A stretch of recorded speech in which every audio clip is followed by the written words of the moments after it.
Your forecast first, sponsored by Natex Heating, Cooling, and Plumbing. On this Thursday evening, we do have cloudy skies. We've had the clouds pretty much all day today. And as you're also noticing, too, on the radar, we do have some rain showers beginning to be picked up here, moving in through the area from the west. So we'll see more of the rain showers and then eventually some snow showers overnight tonight. 44 currently in Champaign, 45 in Decatur, as well as in Mattoon, 49 in Effingham, and 45 degrees in Watsika. It's cloudy, though, like you can see on our Bratcher weather camera overlooking Champaign on our Roofing Dog iNet. Winds kind of all over the place, but they are pretty light right now, under 10 miles per hour. Most spots, though, coming in generally out of a northerly direction.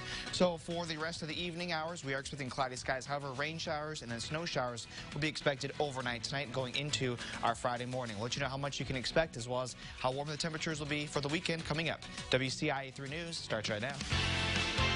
Now from WCIA 3 News. A sixth person has died at a senior living facility that is already under fire. What a state lawmaker says needs to happen. The day we can begin our path back to normal will come sooner because of your actions right now. But how soon will that day come? What the governor had to say about reopening the state. It would have been very easy to just say, oh, school's out, school's done, I give up. But these students didn't. Why they now have a lot to celebrate. You're watching your local news leader.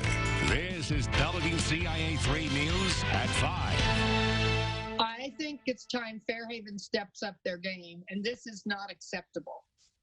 A sixth person has died from coronavirus at Fairhaven Senior Living in Decatur, and this latest life lost comes a day after 2 deaths were reported there. Good evening, I'm Jennifer Roscoe. Macon County Public Health is asking for help handling the outbreak, but a state representative thinks Fairhaven needs to do more if anything is going to change. WCIA 3's Cole Hankey is live in our Capitol newsroom. So Cole, what are officials asking for? Well, Macon County officials are asking for more testing in order to help stop the spread of COVID-19 in Fairhavens. Every death from the virus in Macon County is from people who lived in Fairhavens, and 33 of the county's 46 confirmed cases were at the facility. We told you last night about family members who are concerned about how the facility is handling the outbreak, but they aren't the only ones. Representative Sue Shear said that something needs to change going forward if real help is actually going to come.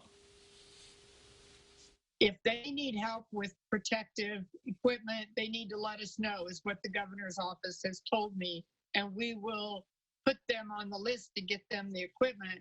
But it just seems like they are not taking this serious enough, and they're not doing what they need to be doing, and it's absolutely unacceptable. Macon County officials reported pictures of staff at Fairhavens now wearing proper protective equipment around residents to regulatory committees.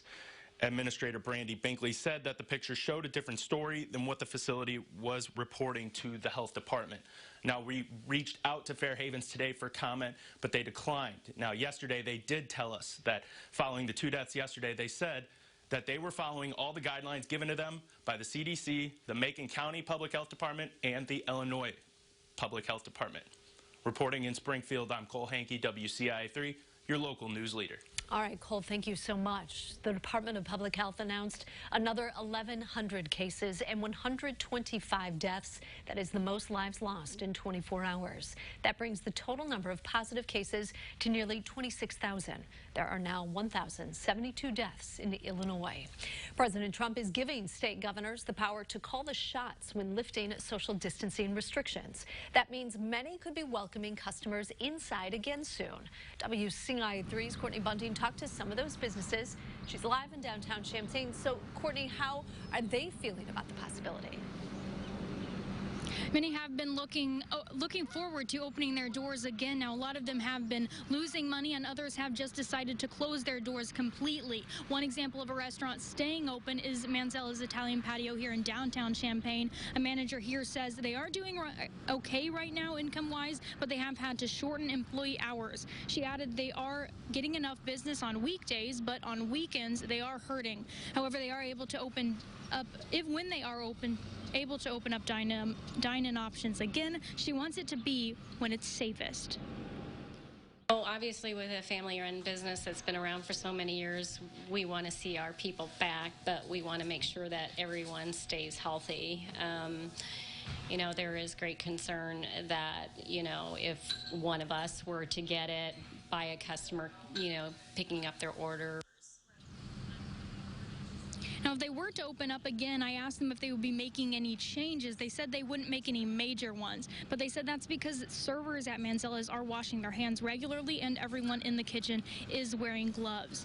Now, even though I mentioned earlier that they are doing okay income-wise, they did say they aren't really making enough to pay for any incidentals if they were to have any equipment break down. They don't have much extra available for that. Reporting in Champaign, Courtney Bunting, WCIA 3, your local news leader. Courtney, thank you so much. Of course, the governor has something to say about when things are going to open up. We'll have more on what Governor Pritzker has to say about this later in our newscast. And Senator Dick Durbin believes opening up without more access to testing would be unwise. In a statement, he said, "We can't safely reopen the economy until we have a massive increase in our ability to test people for the virus. Any decision like this must be made using the best science, and I trust Governor Pritzker to do that and put the health and safety of Illinoisans first." And like I said, coming up later in the newscast, what the governor's plan is to reopen the state. New tonight at 5, the Champaign County Clerk and a state representative say their daughter was the subject of a mailed death threat. Aaron and Carol Ammon say they got the threat in the mail on Monday. It was a handwritten letter sent to the clerk's office. It was directed at their daughter, Tatiana. The sheriff's office is investigating. And to see what the threat said, go to WCIA.com. Police were called to shots fired in Champaign this afternoon. It was at the corner of Springfield Avenue and Country Fair Drive. Police say people inside 2 vehicles shot at each other and drove off. There were shell casings in the middle of the road. Police were rerouting traffic, but the intersection is back open now. No word if anyone was hurt. 3 people were hurt after a car crashed into their house in Rantoul. This happened near Arcadia Drive and Winding Lane around 2 this morning. Police say the car went in through the front of the house and almost completely through the other side. It hit a bedroom where one of the people who was hurt had been sleeping. Police say the driver, 27-year-old Devontae Sawyer, then ran away, but police found him. Police say crashes like these can now bring new risks for everyone involved because of the coronavirus. A lot of graduations have been put on hold, but that's not stopping some from celebrating. Why a class of a dozen students has a lot to be proud of.